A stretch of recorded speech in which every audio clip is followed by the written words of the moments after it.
Every now and again, there's a story that needs to be told.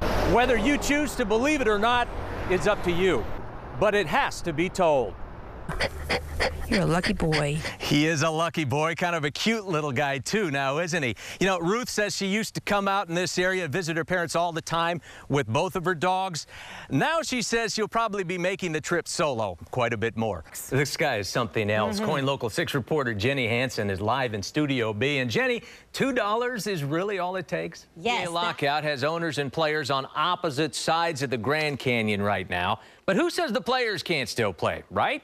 Brandon Roy showing up this afternoon. And the first question you're probably going to want to ask is, what is the weather like down there? So here you go. Take a look. Ben Petrick had a promising career as a catcher in the major leagues, ripped away from him when Parkinson's disease. For the Ducks. They go to 5-0 on the season now. But, you know, there's also a pattern developing. They start kind of slow, and then they come on like gangbusters. Underestimate the Mariners, gang. They can lose every way possible. But meantime, the countdown is on. Less than 6 hours from now, everybody that you see out here is supposed to be gone. They're supposed to vacate this whole area out here. Orders from City Hall and Mayor Sam Adams. Well, I'm thinking the Mariners ought to take up skiing because right about now they are remarkably talented at sliding down a slope at warp speeds. And never mind that they scored 8 runs in Boston today because they still lost their 15th in a row. That's a new team record, by the way. Skipper Eric Wedge shaved his monstrous mustache for good luck in first inning. You thought it might be working. Miguel Oliva with a 2-run homer there, but quick as they started, Boston was even faster. Bottom of the first, they tagged Michael Pineda for 5 runs, and they just roll on from there. Never mind that Brendan Ryan hit a grand slam here in the 7th for the Mariners. Boston put up the bigger numbers and whooped Seattle 13-8. You know, the Timbers were on the skids for a while as well and lost again last night in Columbus, but just maybe a little home cooking will help them open the throttle again. Their next 3 games are at Geldwin Field starting Tuesday with an exhibition match against Independiente. And then Saturday, they host Toronto FC. And then August 3rd, the mighty LA Galaxy will make an appearance in Portland. Today, the Galaxy hosted Manchester City, an exhibition game, and that's why Man City's Mario Balotelli must have been hot dogging it right there. Probably blew an easy goal, and look at his coach was livid. The game ended with Manchester, though, winning a shootout, and that is their goalie beating LA's Brian Park to lock up the victory. A day after the fact, Seattle is still buzzing about the charity game Brandon Roy helped organize in his hometown, called H206, as in hoops and the 206 area code. The event drew about 5,000 fans to Key Arena, where they haven't seen NBA players since the Sonics bolted for Oklahoma City after the 08 season. Roy was a late scratch to avoid any possible injury to his questionable knees, but other Seattle natives like Aaron Brooks, Jamal Crawford, and Martell Webster gave the hoop-hungry crowd a long-lost taste of the NBA. I mean, Seattle basketball has been missing for a long time, you know, and right now, the guys who are in the NBA from Seattle are the closest thing we have to having a team or having somebody to root for. So right now, we definitely send a message.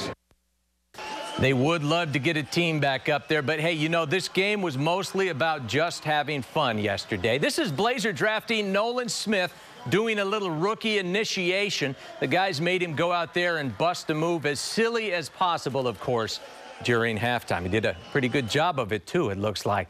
There'll be more NBA types hanging around here next weekend for Brian Grant's 2nd annual Shake It Till We Make It fundraiser.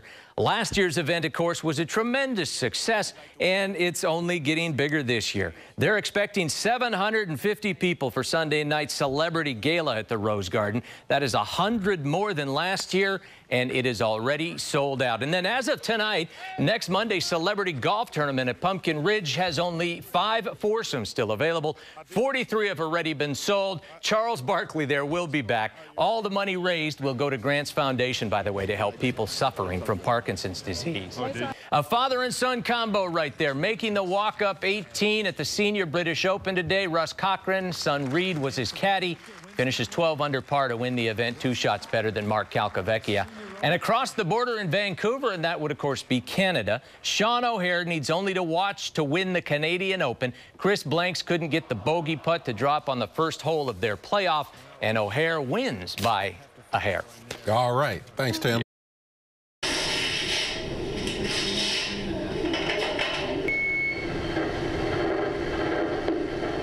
9:29 a.m.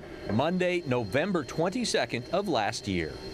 Ben Petrick lays awake on an operating table at OHSU with 2 open holes in his skull and a fierce desire to win his enduring battle with Parkinson's disease. I'm just banking on the fact that it will work and hopefully be a big life changer for me, at least for the next decade or so.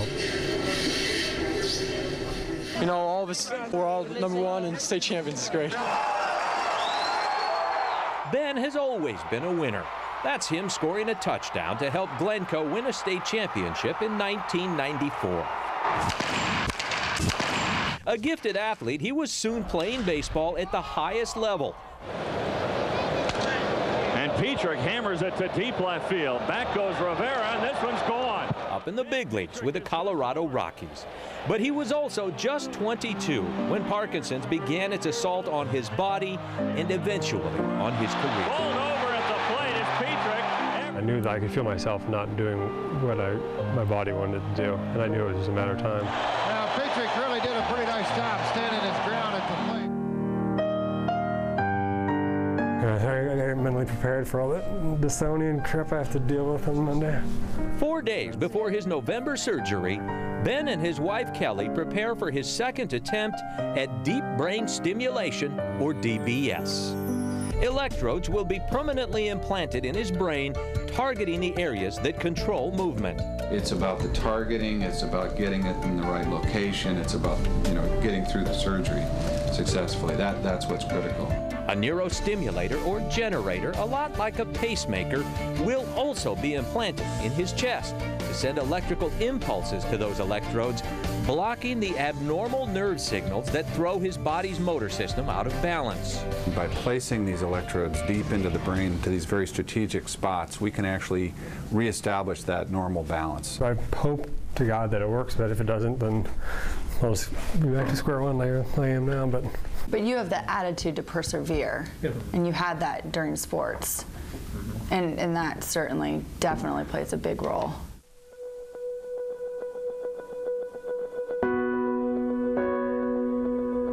That Ben is even willing to try DBS again is a testimony to his perseverance. His first procedure, performed at Stanford University in November of '09, went horribly wrong. A little more than a week after surgery, infection took hold in his brain and the electrodes were quickly removed. But Ben and his family wondered if he would ever recover. It was really scary, man. It was devastating. I was in the hospital. I was as bad as low as I can get. We're going to put in the electrode now on the left side. But now, 10:24 a.m. and 1 year later, You hear that kind of snap, crackle, pop there? Those are actual brain cells in the target. he's back for more. Guided by computers for pinpoint accuracy, doctors place 2 electrodes deep in Ben's brain.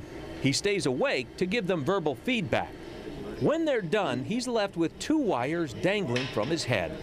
Doctors then put him to sleep for the second phase, when they feed those wires under his skin and down to the neurostimulator they plant near his collarbone. It'll be almost a month before he knows if all this is a success, but trying again, pardon the pun, was a no-brainer. I started thinking, I gotta do it again, because I gotta give myself and my family a chance of being more But you normal. never... Call him stubborn and obstinate, call him courageous and tenacious. The same qualities that made this father and husband a super athlete are what drive him to confront his disease every chance he gets. I am super excited because I just can't imagine it going wrong. I mean, it sounds naive probably, but I'm just like, I mean, this poor guy has just been through a lot. And I'm like, you know what, he's about due. And we're about due to have some good results. Well, they certainly are due for some good results. We checked back in with Ben and his family more than 2 months after his surgery, and tonight on Coin Local 6 at 11, we're going to share the rather remarkable results with you. Reporting for you, Tjbecker, Coin Local 6. We are Team Walden! Okay, fist bumps, everybody, each person. She is a remarkable young woman, ultra competitive, incredibly strong, I like to shoe ice. untethered by physical limitation. We learned that when we met Kanya Sesser a couple of years ago. Chasing her dream to race in next year's Olympics. Back then, she also told us she'd like to be a model someday.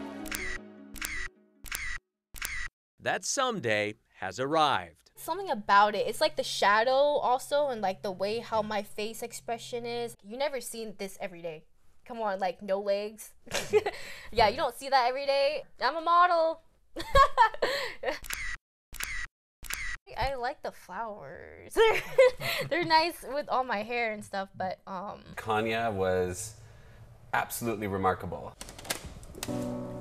Thanks to a group called Dream Factory of Oregon. She had a dream, and I said, you know, at least she got a shot at it. And that's good. Kanya's modeling career began in Old Town Portland in Scott James' studio. There's nothing disabled about her. I mean, she can do anything you throw at her.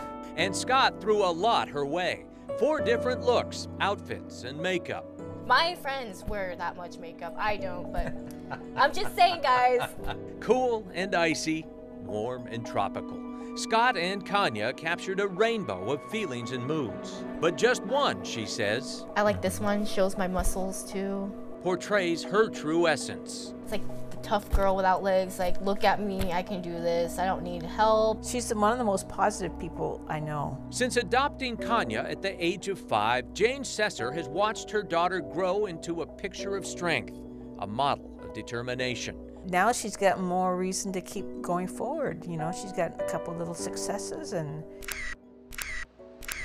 A recent photo shoot at the coast captures a fierce competitor, an unstoppable athlete, and a teenager who knows there's nothing she can't do.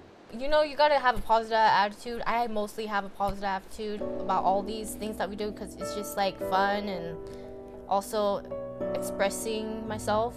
She's so incredible, and being able to give her those pictures and say, look, I don't have to tell you, you can see, you are incredible, you're an amazing, amazing person.